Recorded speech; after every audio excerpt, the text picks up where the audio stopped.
Mercado Band News com ela, Juliana Rosa. Boa noite, bem-vinda. Tudo bom, Lene? Boa noite. Boa noite para você que está aqui com a gente. Vamos começar por onde? Hoje tem assunto, coisa né? acontecendo. Por onde você acha que é o fio aí para a gente, né, tirar esse novelo da frente? A gente começa o dia de um jeito e termina de outro, porque a Bolsa chegou a cair muito forte hoje, ali perto dos 2%, por conta da mudança da lei das estatais, para poder encaixar nomes políticos ali nas estatais. Depois o Haddad, Fernando Haddad, indicado pelo Lula para ser ministro da Fazenda, deu declarações que amenizaram o mercado financeiro. No final das contas, acabou fechando aqui o Ibovespa com uma leve alta. Vamos dar uma olhada aqui antes, então, no fechamento do dia. Temos aqui o telão com os números. Ibovespa alta de 0,2%, 103.745 pontos. Dólar em queda a R$ 5,30, ou seja, a gente chegou a ter um dia muito negativo, terminamos ali com uma fotografia positiva, principalmente porque o Fernando Haddad deu declarações hoje falando assim, olha, não estamos no momento em que a expansão fiscal vai ajudar a economia. Ou seja, a grande incerteza do dia começou com a mudança de ontem à noite, às pressas ali da Câmara dos Deputados na lei das estatais, porque Mercadante, teoricamente, porque eu até recebi hoje uma nota, foi enviada à imprensa da Fundação Perseu Abramo, dizendo que o Mercadante poderia assumir o BNDES sem a necessidade de alterar a lei das estatais.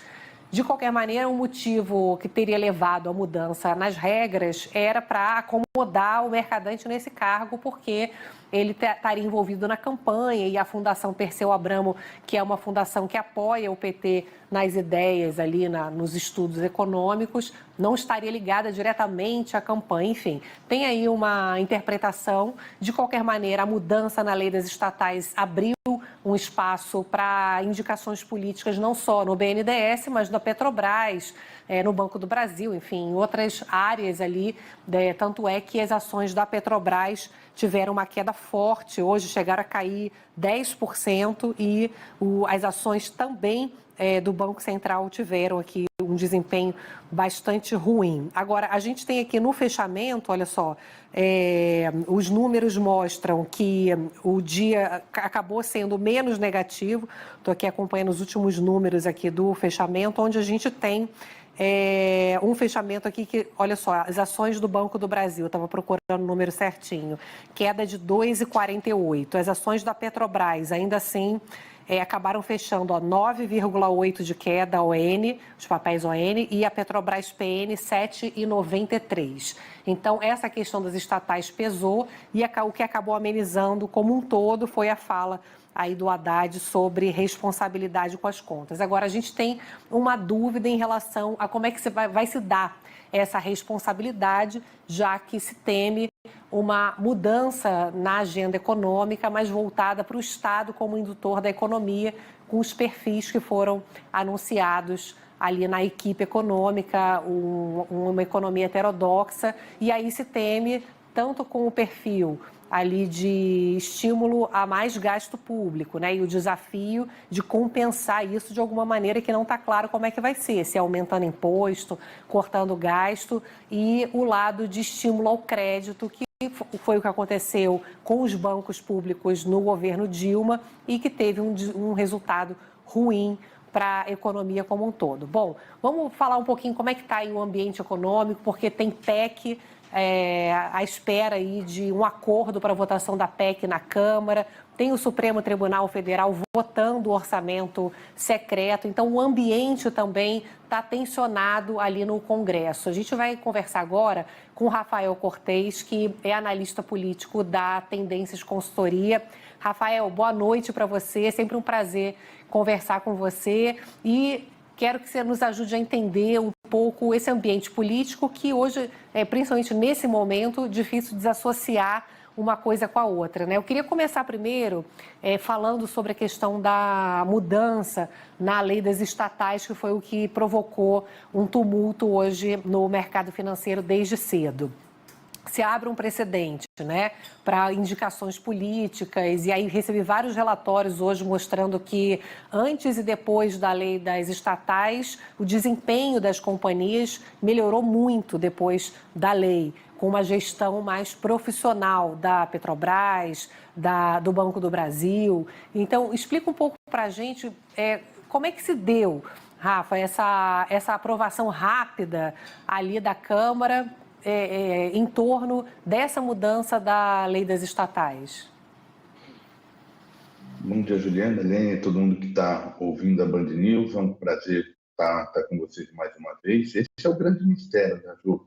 Entender as razões por trás dessa velocidade na aprovação do projeto. Ele ficou muito, o debate público ficou muito, digamos, contaminado pela associação no tempo, né, entre a aprovação do projeto e a indicação do Aloysio Mercadante do comando do BNDES, que acabou gerando um pouco de barulho, e aí associando essa mudança na lei aprovada pelos deputados a essa indicação. Né? O que me parece que está por trás é um outro jogo, né? E do ponto de vista da análise de risco, é ainda mais delicado, porque tira a mudança da lei da indicação de um nome ou outro, né, em tese, constrói uma janela que permite mudar estruturalmente o posicionamento das empresas estatais, né, vis-à-vis, né, a classe política e interesses políticos eleitorais. E acho que esse é um ponto que, de alguma maneira, traz à tona e reforça o risco de que, eventualmente, um novo governo Lula vai conduzir a política econômica de maneira similar àquela que foi feita ao longo, sobretudo, do primeiro mandato da ex-presidente Dilma, algo que acabou gerando consequências ruins do ponto de vista de atividade. Então, engrossou um pouco a visão e os riscos percebidos pelo mercado. Nesse momento, risco esse que agora vão precisar ser aliviados se a gente quiser ter uma política monetária, uma política macroeconômica, na verdade, mais favorável à retomada do crescimento econômico. O Rafael, o que acho estranho essa votação tão rápida, né, de uma alteração na lei das estatais, ali a toque de caixa, sem uma discussão mais profunda com a sociedade, é que o Congresso, ali quando Lula foi eleito, era visto como uma espécie de trava para uma agenda que pudesse gerar ali grandes mudanças, né, estruturais e tal, que o Congresso de centro-direita teria esse papel para poder trazer ali mais as ideias para o meio do caminho, né, para não ter mudanças muito profundas e tal. Daí vem essa aprovação aí na mudança da lei das estatais tão rapidamente, né? Esse olhar aí de que o Congresso, como centro-direita, seria o balizador, né, para poder evitar ideias mais radicais, isso aí acaba perdendo força, essa leitura? Acho que pelo menos ajuda a gente condicionar, né?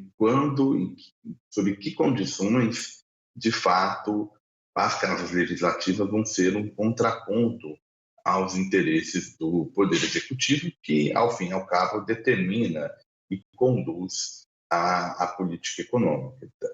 De fato, os anos mais recentes mostraram mudanças importantes no regimento interno, tanto da Câmara quanto do Senado, muito delas acentuadas pela excepcionalidade da pandemia. Em boa medida, as casas legislativas trabalharam sob uma espécie de regime remoto. Isso facilitou bastante a velocidade da tramitação.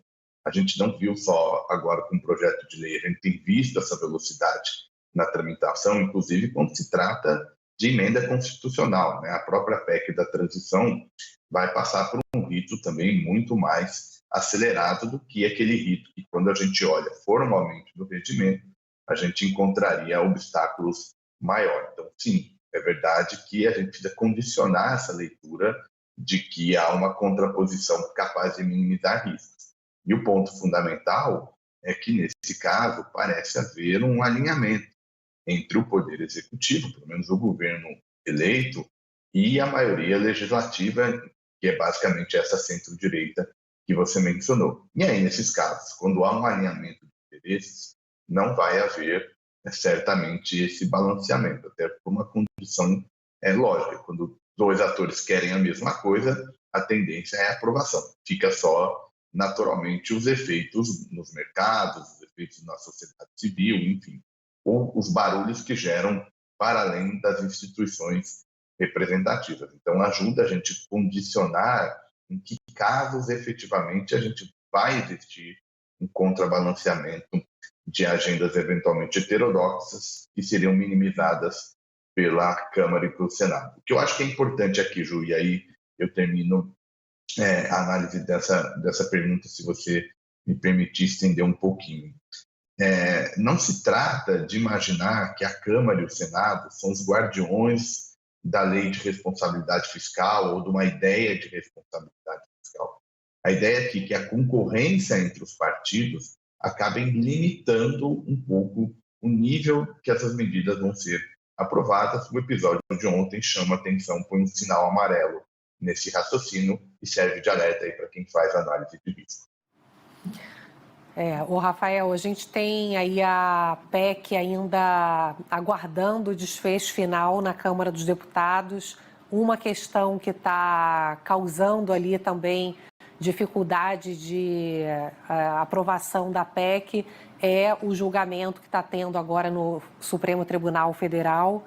Eu estou olhando aqui que o julgamento foi suspenso pela Rosa Weber, relatora da pauta e do orçamento secreto. Ela votou contra o orçamento secreto e ela fala o seguinte aqui, ela faz uma frase dura aqui dizendo que é incompatível o orçamento secreto com a ordem constitucional, democrática e republicana. Onde é que isso tudo vai parar e como é que isso pode interferir aí nessa votação da PEC, Rafael? O Ju, começa pelo final, né, pelo o efeito desse julgamento na aprovação da PEC. Ele coloca um risco para a aprovação final, porque a ideia é que a PEC tenha contemplado, e de fato isso se concretizou, liberação de recursos, né, organizados sob o guarda-chuva da emenda de relator, né, chamado orçamento secreto, ainda em 2022, até de alguma maneira para fazer o acerto de contas dos acordos costurados, né, ao longo dos últimos tempos pelos presidentes das casas legislativas. Então, se eventualmente se decretar inconstitucionalidade, isso pode afetar a maneira como os parlamentares vão estar dispostos a aprovar esse texto, né? Eventualmente pode ser percebido que a decisão do Supremo Tribunal Federal teve uma participação, ainda que indireta, do presidente eleito, o Lula, né, que fez ali uma conversa com os ministros do Supremo, e aí pode atrapalhar esses planos do governo eleito. Eu ainda acho que existe espaço para aprovação, mas certamente o risco aumenta nesse cenário de inconstitucionalidade. O que a gente ainda não sabe é a extensão do julgamento por parte do Supremo. Você mesmo mencionou que o julgamento foi suspenso, ainda é difícil saber se isso vai bater com o timing da aprovação nas casas legislativas. E esse tema é fundamental. Não, então, é só para complementar, porque eu estive em Brasília na semana passada e conversei com alguns deputados e senadores, e claro que todos eles vão contra essa ideia de que o orçamento secreto é inconstitucional, que vai contra aos gastos que sejam mais efetivos e mais urgentes e tal. Mas, no fundo, o orçamento secreto, eles estão tentando dar uma cara transparente, né, para poder, como me disseram ali alguns políticos ali, mostrar quem está gastando, né, porque agora hoje a gente não sabe quem está gastando o quê. Enfim, fazer algumas alterações para que eles continuem tendo acesso a esse dinheiro, né? De qualquer maneira, Rafael, é bastante discutível, né? Qual que é a função exata em prol da sociedade do uso desse dinheiro, né? Essa é uma questão difícil, né? Porque formalmente existe lá a figura da emenda do relator, foi inventada agora nesses últimos anos, né? O problema é a forma como essas emendas foram implementadas, né? E aí a gente tem vícios de diferentes tipos, desde os vícios mais formais, que em tese é o que o Supremo Tribunal Federal está julgando, né? Ele deveria se focar, né, nas questões formais que estão por trás do orçamento secreto. O principal argumento, se não o principal, né, um dos argumentos, a questão do princípio da impessoalidade, né, da moralidade no trato da administração pública. Então, isso acaba gerando aí um risco da inconstitucionalidade. Por outro lado, tem uma visão de que o judiciário está intervindo na organização interna dos poderes da República e, portanto, não caberia ao Supremo fazer essa intervenção, e aí optaria-se por uma saída meio termo, né, condicionando eventualmente a legalidade a tomar algumas medidas como essas que você mencionou. Seja como for, né, independente do resultado final, a gente está tratando de um problema que naturalmente tem repercussões importantes do ponto de vista da construção do orçamento, da transparência dos gastos públicos, da eficiência dos programas governamentais, mas especialmente nós estamos tratando de uma mudança que pode afetar, né, a relação mais ampla entre o executivo e o legislativo, a chamada governabilidade, que pode trazer ainda mais tempero para esse início de governo eleito já bastante tumultuado do ponto de vista da agenda econômica e certamente política. Um lado bom que eu consigo enxergar é o nome do Bernard Api para poder avançar com a reforma tributária.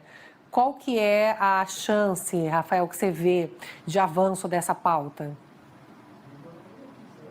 Eu acho que é relevante, não é aquele cenário que nós estamos tratando de algo que tem chance muito baixinha, que não dá nem para incorporar isso, pensando nos cenários, né, para os próximos anos da economia brasileira, né? Tem havido muita repercussão em relação à escolha dos nomes da equipe econômica. Eu acho que naturalmente isso é importante, chama atenção, mas o ponto fundamental é olhar como é que o presidente vai querer tratar o seu governo, né? Quais são as prioridades, que ao fim e ao cabo, né, é a agenda do presidente que determina o que o governo acaba fazendo. No caso da reforma tributária, eu acho que o desafio é enfrentar dois grandes debates, né? A tributária, que envolve o Pacto Federativo, que mexe com impostos que pertencem à União, Estados e municípios, e, sobretudo, a concorrência da tramitação da reforma tributária com a regra fiscal, né, que é um outro tema. O próprio ministro indicado, Fernando Haddad, né, sinalizou que também vai enviar a regra fiscal, a nova regra fiscal, já no começo de 2023. Então, não vai ser fácil. Duas grandes questões sendo discutidas em meio a todos esses barulhos políticos. Acho que esse é o principal desafio. Mas é possível, a figura do Api é uma figura excelente nesse sentido, porque ele é um dos formuladores do projeto que está por trás, né, dessa visão de simplificar a tributação sobre o consumo, que é um dos itens importantes dessa pauta. Então, do ponto de vista técnico, certamente o governo eleito fez uma escolha muito positiva com a presença do Api no Ministério da Fazenda, tratando do tema tributário. Tá certo, Rafael. Bom, o governo ainda está se formando, né? A gente tem aí uma série de inseguranças nesse momento, mas, ao mesmo tempo, para o início de governo, a gente sempre dá aí o benefício da dúvida, né? De uma formação que possa ser aí mais equilibrada, né? Um gastando, o outro fechando a porteira, né? Quem sabe a gente encontra esse meio do caminho. Rafa, sempre bom conversar com você para entender aí esse jogo de poder, de forças, para a gente poder entender para onde que está indo, né? Por enquanto aí estamos ainda caminhando, né? Não está tudo ainda formado. Bom sempre conversar com você, Rafa. Obrigada aí pela tua ajuda. Eu que agradeço, imagina, fico à disposição, e uma boa noite a você, Juliana, e todo mundo que está assistindo a Band News TV.